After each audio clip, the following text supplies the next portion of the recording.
for today's video mga dre, samahan nyo kami kumain dito sa Pares Nicolas. Wow. At para sa inyong kaalaman mga dre, ito ang kainan Nicolas at Pares Nicolas. Yan, kung makikita ninyo, ayan ang kanilang mga menu mga dre.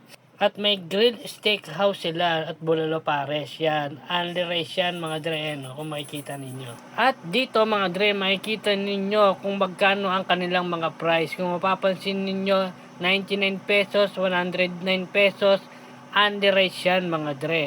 At ito ang kanilang mga balat pares, beef pares, bagnet pares, bulaklak pares, mix all in. At ito ang kanilang mga price, 60, 70, 80, 90, mix all in, 120 mga dre. At ayan ang kanilang mix all in, you know. At ano pa ang hinihintay natin mga dre, kainan na at sasaglitin lang natin to. Dahil gagawin namin ni Paring Jello ang aking mga coin slot. Papalitan na namin ng Universal at 5 pesos coins na naman mga dre. Kaya binasic na lang namin ng pag food trip dito mga dre. So paano mga dre, tikiman time na. Ayan, at syempre ang ating first bite ay para sa inyong lahat na naman mga dre. Ayun no, at tinikman ko na nga at sabi ko nga napaka-solid nito.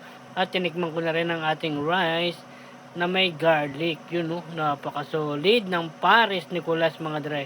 At yan mga dre, papakita ko sa inyo ang laman ng mix all in na tagwa 120. Ayan o, may pares, may balat, may bagnet at merong mais mga dre. Napaka-solid at napakadaming laman talaga at ikaw ang mananawa dahil pagkagat mo para kang nasa heaven at mag-extra rice ka pa dahil sa sobrang daming laman mga dre. At yon mga dre, dito matatapos na ako kumain at nakadalawang rice na ako dyan. Nag-extra rice pa ako. Syempre si Paring Jello rin nag-extra rice na rin siya at dito binakbakan na namin yan. At sa akin napakadami pa rin natirang pares at yon tinekot ko pa sa sobrang dami. At paano mga dre, hanggang dito na lang ang ating kainan sa Pares Nicolas at busog talaga kami at sobrang budget meal mga dre.